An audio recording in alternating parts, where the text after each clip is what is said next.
तो नाज़रीन, तारीख में ये लिखा जाएगा कि वो कौन सा ऐसा वजीर आजम था जो अदम एतमाद से पाकिस्तान में पहली दफा अपनी कुर्सी से हाथ धो बैठा। और तारीख में ये भी लिखा जाएगा कि वो कौन सा वजीर आजम था जिसने पाकिस्तान को डिफॉल्ट होने से बचाया था। आज हमारा जो मौजू है, जो हमारी गुफ्तगू है, वो है जनाब पाकिस्तान डिफॉल्ट कौन करवा रहा था और पाकिस्तान को डिफॉल्ट से किसने बचाया था। नाज़रीन, आप देख रहे हैं मेरा digital channel JJTV news network. Video की जानिब आगे बढ़ने से पहले मेरी रिक्वेस्ट है कि आप मेरे चैनल को लाइक कर दें, शेयर कर दें, वीडियो को ज्यादा से ज्यादा शेयर करें। और जो लोग हमें सपोर्ट कर रहे हैं उनका भी शुक्रिया, और जो लोग नहीं सपोर्ट कर रहे उनका भी शुक्रिया। मेरी नाज़रीन कोशिश होती है कि मैं ऐसा टॉपिक आपके लिए लेके आऊं जिससे आपकी नॉलेज और आपकी मालूमात में इजाफा हो। नाज़रीन, जैसा कि आपको मालूम है, जब शहबाज शरीफ वजीर आजम बनते हैं तो सफारती और हमारे जो ताल्लुकात हैं वो काफी खराब थे और हमें कोई $1 अरब मिलियन देने के लिए तैयार नहीं था। लेकिन शहबाज शरीफ साहब की जो कोशिश थी, जो काविशें थी, वो रंग लाई और सैयद आसम मुनीर जो फील्ड मार्शल है, उनकी कोशिशें भी इसमें शामिल हैं। क्योंकि जब तक कह लें कि फौज और कह लें सियासतदान एक पेज पर ना हो तो मुल्क को चलाना मुश्किल हो जाता है। जैसा कि नाज़रीन आपको मालूम है कि हमारे मुल्क में बहुत सारे ऐसे लोग थे, जब शहबाज शरीफ साहब वजीर आजम बने हैं, वो ये कहते थे कि मुल्क डिफॉल्ट होने वाला है, मुल्क श्रीलंका बनने वाला है, मुल्क श्रीलंका बन चुका है। बहुत सारे लोगों की ऐसी जुबान थी, कुछ ऐसी लोगों की ख्वाहिश भी थी, बहुत सारे लोगों की ख्वाहिश भी थी कि अब हम नहीं तो कुछ भी नहीं, हम हैं तो सब कुछ है, हम नहीं तो कुछ भी नहीं। आप समझ गए होंगे कि ये अल्फाज किसके थे और ये बातें पाकिस्तान के बारे में कौन करता रहा। नाज़रीन, जब फौज और कह लें कि जो वफाक थी एक पेज पे थी, तो फिर उनकी कोशिशों ने ये रंग लाया कि जो पाकिस्तान है उसको डिफॉल्ट से भी बचाया। और निगरान सेटअप जब आया तो उसने भी अपनी अच्छी कारकर्दगी दिखाई। और निगरान सेटअप के बाद जब शहबाज शरीफ साहब दूसरी दफा वजीर आजम बनते हैं तो मुल्क में एक अलहदा ही किस्म की कह लें कि एक चेंजिंग आ जाती है कि 2025 का जो इलेक्शन होता है, एक अजीबो गरीब सी उसमें चेंजिंग आ जाती है। बहुत सारे लोगों ने शोर मचाया, बहुत सारे लोगों ने कह लें कि शहबाज शरीफ साहब को वजीर आजम मानने से इनकार किया। बहुत सारे लोगों ने शहबाज शरीफ साहब को फॉर्म 40 का वजीर आजम कहा और बहुत सारे लोगों ने कहा जी हमारा मैंडेट चुराया गया है। और बहुत सारे लोगों की ये भी अल्फाज थे कि 2018 में हमारा भी मैंडेट चुराया गया था। नाज़रीन, बहुत सारे जो तजज़िये हैं, बहुत सारे जो सियासतदान हैं, वो ये भी कहते हैं कि 2018 में जनाब नवाज शरीफ साहब अपना जो 2018 का इलेक्शन था वो नवाज शरीफ साहब जीते हुए थे। तो शहबाज शरीफ साहब ने भी एक अपने पैगाम में ये कहा कि अगर मैं अपने भाई का साथ छोड़ देता तो 2018 में भी शहबाज शरीफ साहब कहते हैं मैं ही वजीर आजम था, इमरान खान वजीर आजम नहीं बन सकता था। सिर्फ शहबाज शरीफ साहब ने यह कहा कि मुझे अपने भाई को माइनस करना पड़ता था, लेकिन मैंने अपने भाई को माइनस नहीं किया। नाज़रीन, ये तो बहुत सारे लोग हैं जो ये बात करते हैं कि जो शहबाज शरीफ साहब हैं वो अपने भाई से बहुत ज्यादा प्यार करते हैं और जो शहबाज शरीफ साहब है वो अपने बड़े भाई की बहुत ज्यादा इज्जत भी करते हैं।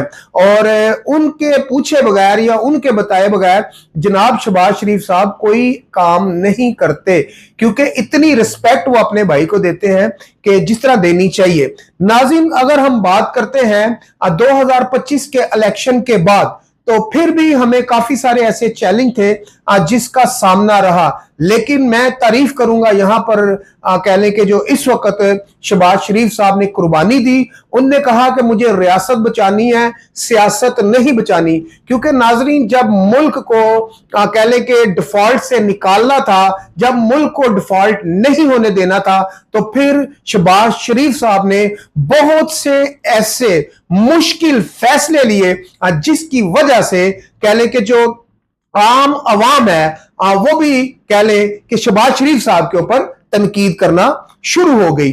तनकीद किस चीज की? जाहिर बात है, जब आपने मुल्क को डिफॉल्ट से निकालना था, आपको कह लें कि टैक्स बढ़ाने थे और काफी सारी चीजों पे मजीद टैक्स लगाने भी थे, बहुत सारी चीजों को आपने महंगा भी करना था, बिजली को भी महंगा किया, हर चीज को, बहुत सारे ऐसे मुश्किल रस्तों से निकलते हुए जनाब शहबाज शरीफ साहब ने अवाम को कह लें कि थोड़ा महंगाई की तरफ तो गई अवाम, लेकिन अवाम को कह लें कि जो पाकिस्तान को डिफॉल्ट से निकाल लिया।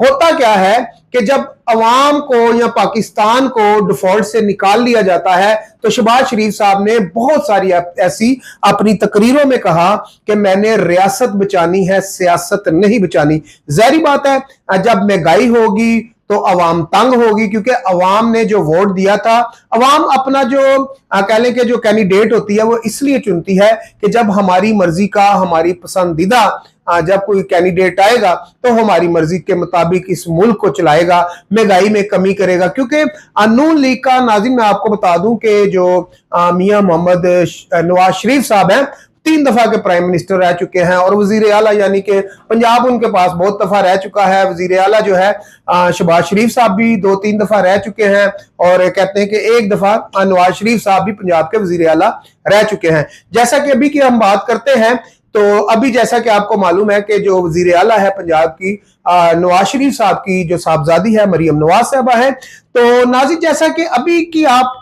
सूरत हाल देखते हैं 2025 की, तो जिस तरह हर रोज एक से बढ़कर एक मंसूबा गरीबों के लिए कह लें कि जो मरियम नवाज साहबा लगाती है, ये तो एक बहुत लंबी कह लें कि जो स्टोरी है वो आपके साथ कभी शेयर करेंगे कि मरियम नवाज साहब ने कितने मंसूबे लगाए हैं और कितने मंसूबे चल रहे हैं और कितने मंसूबों से कितने गरीब मुस्तफीद हो भी रहे हैं और कितने लोगों को इन मंसूबों का फायदा हो भी चुका है। नाज़रीन, बात करें शहबाज शरीफ साहब की, तो शहबाज शरीफ साहब ने कहा कि मैंने सियासत नहीं बचाई, रियासत बचाई है। और कह लें कि जो जैसा कि मैंने आपको पहले भी बताया है कि जो मुस्लिम लीग नून है, इसका शुरू से कह लें कि एक करैक्टर रहा है, एक कह लें कि रोब रहा है पाकिस्तान में। और कह लें कि जितनी भी पाकिस्तानी अवाम है, ब्यूरोक्रेसी की भी अगर हम बात करते हैं, सियासतदानों की बात करते हैं, आम आवाम की अगर बात करते हैं, तो पूरी दुनिया को यह मालूम है कि जो मुस्लिम लीग नून है जब भी आई है इसने गरीबों के लिए आके कोई काम किया है। तो जैसा कि अभी मैं आपको पहले बता चुका हूं कि मरियम नवाज साहबा, अभी अगर हम बात करें 2025 की, तो 70 से 80 ऐसे मंसूबे गरीबों के लिए लगाए गए हैं। अपना छत, अपना कह लें कि घर जो है, फिर आसान कारोबार के लिए कर्जा भी है, फिर तीरानी प्रोग्राम है जहेज वगैरह के लिए, फिर स्कॉलरशिप है, फिर स्कूलों में जाके फिर कह लें कि जो सलाबजदगान थे उनके लिए बेनजीर इनकम सपोर्ट के लिए, यानी कि कोई भी ऐसे तरक्याती यानी कि जो गरीबों के लिए मंसूबे हैं वो मरियम नवाज साहबा ने नहीं रोके। तो जनाब शहबाज शरीफ साहब की बात करते हैं कि शहबाज शरीफ साहब वजीर आजम बनते हैं तो हमारे अपने ही बहुत सारे ऐसे लोग थे, यानी कि जो पाकिस्तान का खाते थे, पाकिस्तान में रहते थे, पाकिस्तान का पहनते थे और पाकिस्तान की वजह से ही उन लोगों की पहचान थी और पाकिस्तान की वजह से ही उनका एक नाम था। तो उनने क्या कहना शुरू कर दिया, मुल्क डिफॉल्ट हो चुका है। कौन? जो कह लें कि जो मुस्लिम लीग नून के मुखालिफ थे, यानी कि 2025 की जो हुकूमत बनी उसके जो मुखालिफ थे, सियासी मुखालिफ कह लें या मुल्क दुश्मन कह लें, वो ये कहते थे कि मुल्क डिफॉल्ट हो चुका है, बस ऐलान होना बाकी है। तो शहबाज शरीफ साहब को चाहिए कि इलेक्शन करवाएं, तो इलेक्शन हो तो मुल्क सही सिमत में जाएगा। क्योंकि नाज़रीन, उस वक्त अगर देखा जाए तो हमें, मैंने जैसे कि आपको पहले भी बताया है कि हमें $1 मिलियन को देने के लिए तैयार नहीं था। तो फिर आज की अगर हम बात करते हैं तो आज तो शहबाज शरीफ साहब की जो मेहनत है और कह लें कि जो फील्ड मार्शल सैयद आसम मुनीर साहब की जो मेहनत है, अगर उसकी बात की जाए तो आज क्या बात है ऐसी कि हर मुल्क, हर कंट्री, किसी भी मुल्क में आप चले जाएं, सुपर पावर की हम बात करते हैं, अमेरिका की बात करते हैं, रूस की बात करते हैं, चलो जी चाइना की तो हम बात करते हैं, वो शुरू से ही हमारा दोस्त है, उसने हमेशा हमारा ख्याल किया। कतर जो हमारा कह लें कि जो मुसलमान भाई मुल्क है, उसकी अगर बात करें तो उसने भी हमारा ख्याल किया। सऊदीया की अगर बात करें तो सऊदीया भी हमेशा हमारी कह लें कि जो मोहब्बत में रहा है और उसने हमेशा पाकिस्तान का साथ दिया और हमेशा पाकिस्तान का ख्याल भी किया है। तो अगर बात करते हैं हम यूरोप कंट्रियों की, तो यूरोप जैसा कि आपको मालूम है इस टाइम जो इसराइल है, इसराइल जैसा कि आपको मालूम है कि जो गजा में जो जंग लगी हुई थी, जो लड़ाई लगी हुई थी, उसके हवाले से भी अगर बात की जाए, तो अगर बात की जाए अमेरिका सुपर पावर के हवाले से, तो आज हर वो शख्स पाकिस्तान की तरफ देखता है, हर वो जो मुल्क है जो कहने के यूरोप कंट्रियां हैं वो भी पाकिस्तान की तरफ देखती है कि पाकिस्तान के हाथ में कौन सी ऐसी सोने की चिड़िया आ चुकी है, कौन सा ऐसा खजाना आ चुका है, कौन सा अलादीन का चिराग जनाब शहबाज शरीफ साहब को मिल चुका है कि कह लें कि जितनी भी यूरोप कंट्रियां हैं वो आज पाकिस्तान की तरफ देखती हैं कि पाकिस्तान ने अपने आप को कैसे जंग से निकाला, पाकिस्तान ने अपने आप को कैसे मनवाया। नाज़रीन, अभी हाल ही में जैसा कि आपको मालूम है पड़ोसी देश जो हिंदुस्तान है, हिंदुस्तान ने किया पाकिस्तान पे हमला और पाकिस्तान पे हमला करने के बाद हिंदुस्तान को मुंह की खानी पड़ी और अपने 6 ऐसे कीमती जहाज उसको हाथ से गंवाने पड़े। और पाकिस्तान की जो फौज है, जैसा कि मैंने आपको बहुत सारी ऐसी पहले भी आपको बताया है वीडियो में, कि पाकिस्तान की जो फौज है वो मरती मर जाती है लेकिन अपना टारगेट हासिल किए बगैर वो वापस नहीं आती। तो यही हुआ 2025 की जो जंग हमने लड़ी और नाज़रीन घंटों में, मिनटों में कह लें कि जो उसका गुरूर था इंडिया का, मोदी सरकार का, उसको पाकिस्तान की फौज ने चकनाचूर किया और मोदी सरकार जो है वो कह लें कि घुटनों पर गिर पड़ी। और नाज़रीन यहां पर मैं आपको बता दूं कि बहुत सारे ऐसे इंडिया में बैठे हुए हैं मेरी तरह के तो नहीं कहूंगा, कि जो कह लें कि यूट्यूबर हैं या कह लें जो तज्जियाकार हैं और या फिर कह लें कि जो अपना तज्जिया करते हैं, तो वो पाकिस्तान के बारे में बहुत बढ़ चढ़ के बातें कर रहे थे पाकिस्तान के खिलाफ, लेकिन वो हकीकत अपनी अवाम को बताना ही नहीं चाहते थे कि पाकिस्तान ने इंडिया को कितना बड़ा नुकसान दे दिया है। नाज़रीन, इसका क्रेडिट की अगर बात की जाए तो इसका क्रेडिट जाता है हमारी अफवाज को, अफवाज पाकिस्तान को। तो इसका सबसे बड़ा क्रेडिट जाता है जो इस वक्त के सिपा सलार है। सिपा सलार कौन है? फील्ड मार्शल सैयद आसम मुनीर साहब। और सैयद आसम मुनीर साहब ने अपना लोहा मनवाया है। नाज़रीन, बहुत सारे हमें चैलेंज का सामना था। अगर बात की जाए तो हमें नाज़रीन बाहर से जो चैलेंज था पड़ोसी देश की जानिब से, जैसे कि अभी आपने करंट सूरत हाल की अगर हम बात करते हैं, इस टाइम की मौजूदा सूरत हाल की, तो अफगानिस्तान हमें छुप छुपा के कहीं ना कहीं से अटैक करने की कोशिश कर रहा है। किसके कहने पे? इंडिया के कहने पे जनाब, इंडिया के कहने पे। अब ये वो अफगान है, वो अफगान बशिंदे हैं जिनको पाकिस्तान ने पनाह दी, जिनको पाकिस्तान ने रोटी दी, जिनको पाकिस्तान ने रहने को जगह दी, छत दी, यानी कि हर वो चीज कहने के अफगान बशिंदों को दी गई जो पाकिस्तान उनके लिए कर सकता था। अब क्या है कि जो अफगानिस्तान है वो इंडिया के साथ मिलके हमें कह लें कि मारने के चक्रों में है, लेकिन उनके भी दांत खट्टे कर दिए गए इसी 2025 में। यह भी एक जंग है और ये भी चलेगी। अभी जो कह लें कि जो नई कह लें कि जो खबरें आ रही हैं, जो फ्रेश ब्रेकिंग न्यूज कह लें, या जो इंडिया है वो जो उसकी फिजाइया और कह लें जो नेवी है, और वो क्या कर रही है कि वो मशकें कर रही है। मशकें क्यों कर रही है भाई? को पाकिस्तान के साथ जंग लड़नी है। पाकिस्तान तैयार बैठा है। पाकिस्तान ने कहा भाई तूने उंगली लगाई तो तुझे अब मुक्का पड़ेगा, यानी कि अगर उंगली लगाओगे, टच करोगे तो मुक्का पड़ेगा। तो अगर तूने गोली मारी पाकिस्तान की तरफ तो अब इंडिया को बम पड़ेगा, क्योंकि अब जो है पाकिस्तान बिल्कुल सीधा हो चुका है। जो सैयद आसम मुनीर साहब हैं उनके कह लें कि ना डर है, ना खौफ है, ना कोई घबराहट है। वो बिल्कुल अपने दुश्मन को ऐसे सीना तान के उनके आगे खड़े हैं। क्या हो भाई, जिसने लड़ना लड़ लो, और जिसने सुलह करनी है उनके लिए भी वो खड़े हैं उनके साथ। जैसा कि आपने देखा है कि हमारा और जो अफगानिस्तान का है कह लें कि जो जंग बंदी करवाने के लिए काफी सारी कंट्रियां इसमें मिल चुकी हैं। कतर भी है और एक और कंट्री है। तो यानी कि अभी भी जो कह लें कि जो रस्ते हैं सुलह सफाई के वो खुले हुए हैं। तो नाज़रीन, मैं आपको बता दूं कि जो शहबाज शरीफ साहब के सामने जो चैलेंज थे वो खाली बाहर नहीं थे, हमें अंदर से भी थे। हमारे अपने ही लोग पाकिस्तान में बैठे हुए हमारे लोग हमें हमारे पाकिस्तान को वो आगे बढ़ने ही नहीं देना चाह रहे थे, पाकिस्तान को तरक्याती देखना ही नहीं चाह रहे थे। आज कल ये वो पाकिस्तान था जो लोग ये कहते थे कि पाकिस्तान डिफॉल्ट हो चुका है, आज ये वो पाकिस्तान है जो मैं कहता हूं सुपर पावर बन चुका है जनाब। सुपर पावर कह लें कि आज पाकिस्तान के कह लें कि मोहब्बत में खड़ी है। तो जो तारीफ, जो कह लें कि जो मोहब्बत हमें मिल रही है सुपर पावर की जानिब से, डोनाल्ड ट्रंप साहब की जानिब से, अमेरिका की जानिब से और दीगर कंट्रियों की जानिब से, ये कोई छोटी बात नहीं है जनाब, ये बहुत बड़ी बात है। उसकी वजह यह है कि आज भी अगर बात की जाए पाकिस्तान की तो पाकिस्तान का एक अपना म्यार है, अपना वकार है। नाज़रीन, कहा यह जाता है कि अगर हिंदुस्तान पाकिस्तान पे हमला करता है तो वो अगर 1 साल या 6 महीने भी ना वो अपनी मेहनत कर लेगा ना, तो पाकिस्तान के पास इतनी तैयारी कंप्लीट पड़ी हुई है कि उसको 10 से 15-20 मिनट में उसको मुंह की खानी पड़ेगी। और इंडिया ने अगर हमला किया, अगर महीना, 2 महीने, 6 महीने भी तैयारी करके पाकिस्तान पे हमला करता है तो 1 घंटे के अंदर अंदर इतनी तैयारी है पाकिस्तान की तो इंडिया को मुंह की खानी पड़ेगी। और हमारी जो अफवाज पाकिस्तान है वो बिल्कुल सीना तान के खड़ी है कि भाई हमें उंगली लगाओगे तो मुक्का पड़ेगा, गोली मारोगे तो बम पड़ेगा। तो अब मेरा ख्याल है इंडिया को समझ जाना चाहिए, मोदी सरकार को अब समझ जाना चाहिए, सियानी बिल्ली खंबा ना नोचे।